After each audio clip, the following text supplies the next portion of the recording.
CSK and Gujarat Titans.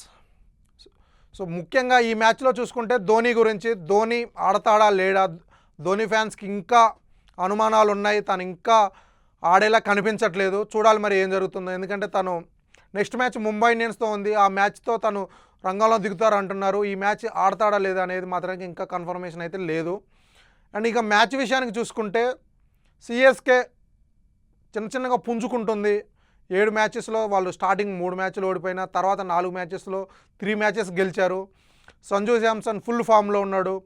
And Ruturaj కూడా last match కొంచెం టచ్లోకి వచ్చాడు. తను కూడా ఫామ్లోకి వస్తే ఆ టీంకి ఇక తిరిగి ఉండదు. సర్ఫరాజ్ ఖాన్ 1 డౌన్ వస్తున్నాడు. అది చాలా పెద్ద ఆపర్చునిటీ తనకి. ఒక ఐపీఎల్లో అసలు ఒక అన్సోల్డ్ ప్లేయర్. అలాంటి సిచ్యువేషన్ నుంచి ఇప్పుడు తను టాప్ ఆర్డర్కి ప్రమోట్ అయ్యాడు. తను ఖచ్చితంగా ప్రూవ్ చేసుకుంటాడు, అద్భుతంగా ఆడతాడు. సిఎస్కేని బాగా ఇబ్బంది పెడుతుంది మాత్రానికి శివం దూబే.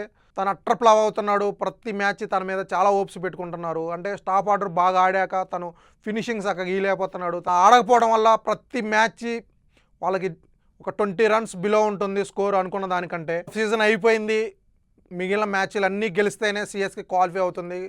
కాబట్టి శివం దూబే ఖచ్చితంగా బాగా ఆడాలి. అండ్ అటు బ్రేవిస్ కూడా తను ఫామ్లో ఉన్నాడు. అటు ఓవర్టన్, అటు బౌలింగు, ఇటు బ్యాటింగ్ అద్భుతంగా వేస్తున్నాడు. ఇక బౌలింగ్ విషయానికి చూసుకుంటే మొన్న సిఎస్కేకి ఆడిన అఖిల్ హుసేన్ అద్భుతంగా వేశాడు. 4 వికెట్స్ తీశాడు. డానిష్ నుంచి సూర్యకుమార్ యాదవ్, అమర్దీప్, తిలక్ వర్మ ప్రతి ఒక్కరిని తనే అవుట్ చేశాడు. వాళ్ళకి ఒక గోల్డెన్ ఆపర్చునిటీలా దొరికాడు. ఎస్పెషల్గా చెన్నై పిచ్ కాబట్టి స్పిన్ బౌలింగ్ రెచ్చిపోతాడు. అటు నూరు కూడా ఫామ్లోకి వచ్చాడు. మొన్న 2 వికెట్లు తీశాడు. ముఖేష్ చౌదరి అవ్వచ్చు, ఓవర్టన్ అవ్వచ్చు, చాలా బాగా సెట్ అయింది టీం. కరెక్ట్ టయానికి వాళ్ళు కూడా మంచి ఫామ్లోకి వచ్చారు. ఒక దూవే తప్పించి ప్రతి ఒక్కరు టచ్లో ఉన్నారు. అండ్ అటు గుజరాత్ టైటాన్స్ చూసుకుంటే లాస్ట్ మ్యాచ్ ఆర్సీబీ చేతిలో ఓడిపోయారు. 205 కొట్టి కూడా వాళ్ళు ఓడిపోయారు. సో ముఖ్యంగా సాయి సుదర్శన్ ఫామ్లోకి వచ్చాడు. అద్భుతమైన సెంచరీ చేశాడు. తను ఫామ్లోకి వస్తే మాత్రానికి కంటిన్యూస్గా ఆడతాడు. అండ్ గిల్ ఫామ్లో ఉన్నాడు, బట్లర్ ఫామ్లో ఉన్నాడు. వీళ్ళ ముగ్గురికి తోడు లాస్ట్ మ్యాచ్ హోల్డర్ని తీసుకున్నారు. హోల్డర్ కూడా ఫినిషింగ్ అద్భుతంగా ఇచ్చాడు. ఒక వాషింగ్టన్ సుందర్ తప్పించి ప్రతి ఒక్కరు అద్భుతంగా ఆడుతున్నారు. అండ్ బౌలింగ్ మాత్రానికి చాలా సూపర్గా ఉంది. రబడా కానించి రషీద్ ఖాన్, ప్రసిద్ధ్ కృష్ణ, సిరాజ్.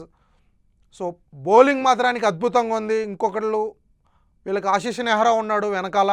సో బ్యాటింగ్ ముఖ్యంగా మిడిల్ ఆర్డర్ వీళ్ళకి చాలా మైనస్. మిడిల్ ఆర్డర్లో వీళ్ళకి ఎవరు ఆడట్లేదు. సుందర్ అవ్వచ్చు, తెవిడి అవ్వచ్చు, అందరూ ఫెయిల్ అవుతున్నారు. వాళ్ళు కూడా 7 మ్యాచెస్లో జస్ట్ 3 మ్యాచెస్ గెలిచారు. సో ఇద్దరు 7 మ్యాచెస్ 3 మ్యాచెస్తో ఉన్నారు. ఇద్దరికి ఈ మ్యాచ్ చాలా ఇంపార్టెంటు. ముఖ్యంగా చెన్నైలో జరుగుతుంది కాబట్టి ధోని వస్తాడు. ధోనిని చూడాలని సిఎస్కే ఫ్యాన్స్ అంతా ఎదురు చూస్తున్నారు. చూద్దాం మరి ధోని ఆడతాడా లేడా, సిఎస్కే గెలుస్తుందా లేదా, ఏం జరుగుతుందో.